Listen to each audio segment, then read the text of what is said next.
In today's video, we're going to be looking at the comparison of the Belgian Malinois and the Brittany Spaniel. So let's get started.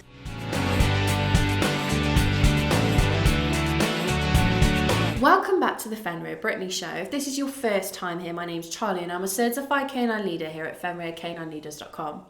This channel is dedicated to helping you learn everything you could possibly want to know about the Brittany Spaniel, then how to become high-level canine leaders that can raise the perfect Brittany. So if you're a lifelong lover, thinking about getting one, or just started your journey with your new pup, then this is the channel for you. So make sure you hit that subscribe button and turn on the notification bell so you never miss a future Brittany video. So then, let's get into today's video where we'll be looking at the differences between the Belgian Malinois and the Brittany Spaniel.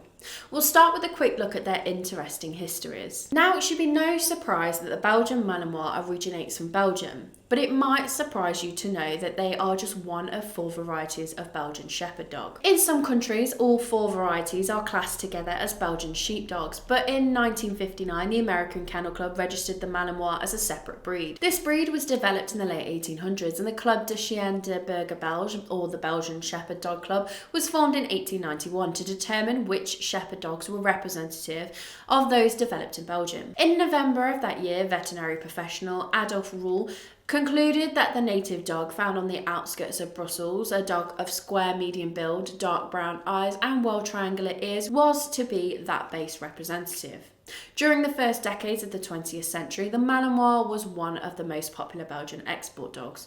These dogs excelled at working and became irreplaceable in World War I, where they were used for various jobs such as messenger dogs, Red Cross dogs, and even light machine gun dogs. Even in the last decade, these dogs have outshone other in field work relating to military protection, anti-poaching and detection. Whilst the Brittany Spaniel's history is unclear at its origins, there are paintings and tapestries dating back to the 17th century that depict a similar dog to the Brittany that we see today. What we do know is that in the 1850s, English gentlemen took spaniels, pointers and setters over to Brittany to hunt woodcock. At the end of the shooting season, the dogs were left to the local people, who would then breed the dogs with their native spaniel type dogs, mixing their genetics with the English pointers and setters. This mating accounts for this versatile, durable hunting companion that excelled in bird hunting. The first breed standard was drawn up in France in 1907, and they gained official recognition in France the following year. It wasn't until 1934 that they were registered with the American Kennel Club, but since then they've become one of America's most popular field dogs, which is no surprise. They're a handsome dog as well as a capable working gun dog.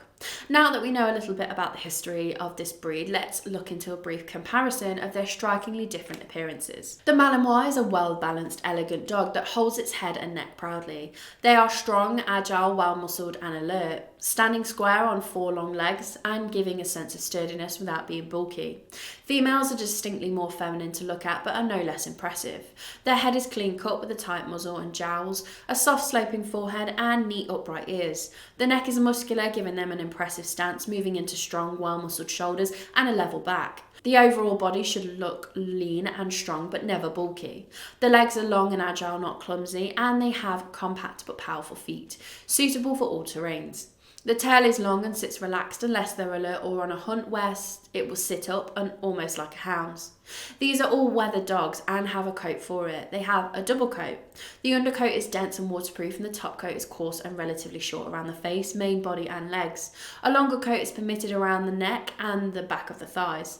Typically their colours are black masks, moving seamlessly into fawn elsewhere, with lighter shades across the underbelly and back of the legs and under the tail. Males are usually between 26 inches and weigh around 30 kilograms, and females are 24 inches and around 27 kilograms. The Brittany is a compact, leggy, medium-sized dog that's very agile and energetic. They're rugged without being clumsy, a great characteristic of the breed, a true working dog. They're similar in appearance to a working spaniel in regards to body shape, muscle density and energy, but there are some exceptions. The head has a distinct pointer influence with bright, intelligent eyes, a deep, strong muzzle and wide triangular ears. The setter is also seen in the way that they hold themselves. They have long, proud chests covered in naturally feathered fur with longer legs than other spaniels and an elegant sloping back. Their tails are docked more often than not, as they are a working breed, but should be no shorter than 4 inches. The coat is that of of other spaniels, wavy and soft but with light feathering on the ears. More feathering is permitted on the chest and legs as long as it doesn't impede movement. There are 7 Kennel Club registered colours that Brittany's can be a combination of: white with either liver or orange in either a pied coat or roan. Males can be up to 20 inches at the shoulder and weigh up to 16 kilograms, and females stand at 18 inches and can weigh the same. Enough about the aesthetics, we'll now look into the intelligence and trainability of these 2 breeds. Malinois are incredibly clever dogs. They're capable of understanding complex instructions and can be taught how best to respond in situations independently. This is something only taught to those in military jobs or jobs of similar caliber. They're also extremely susceptible to training with the correct approach. They can be willful dogs with a prey drive that will need consistent leadership and training to overcome.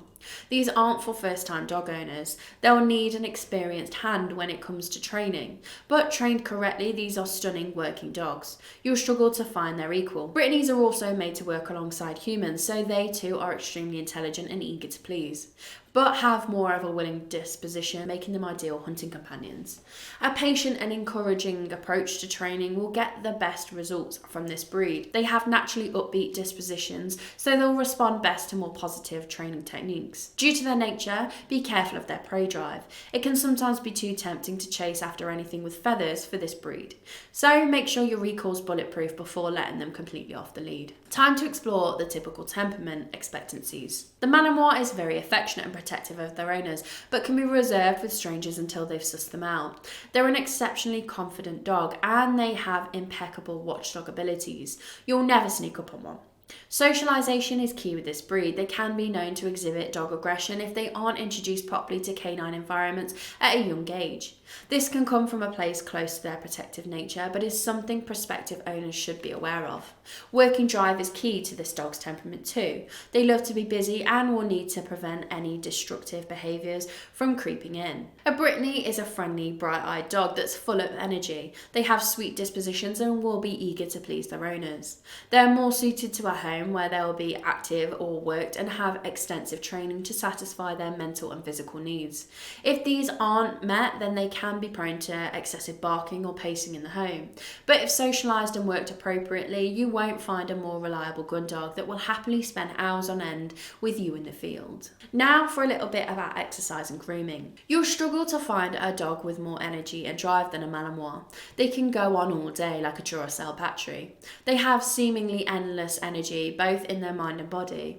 They'll need at least 2 hours of high quality exercise, either agility or incorporating swimming into their daily exercise will do well to challenge both their minds and bodies. Now this may mean that they need grooming more often, but if you leave out the swimming, they will only need brushing every week to keep their coats clear of shedding and help spread the natural oils. Only bathe them when you have to. These are hardy dogs that have a coat to support their lifestyle. Now the Brittany is also a high energy dog. They will do the best if their instincts to hunt is channeled into daily exercise. This can be done whether they're worked or not. You want to have them exercising for at least 1 to 2 hours a day to satisfy them, keeping their exercise interesting too, so they get mentally tired as well as physically. And be sure to groom them weekly if they're out on the field on a regular basis. Weekly brushing is needed to keep their coat free from matting, but only shower them as and when they need to prevent drying their skin out. Too many showers will prevent their natural oils from doing their job. Well, I hope you enjoyed today's video. If so, make sure you hit that like button and get involved down in the comment section below. And don't forget, if you are new here, to make sure you subscribe. We have 3 dedicated videos coming here every single week, so I can't wait to talk to you again on the next episode of the Fenrir Brittany Show.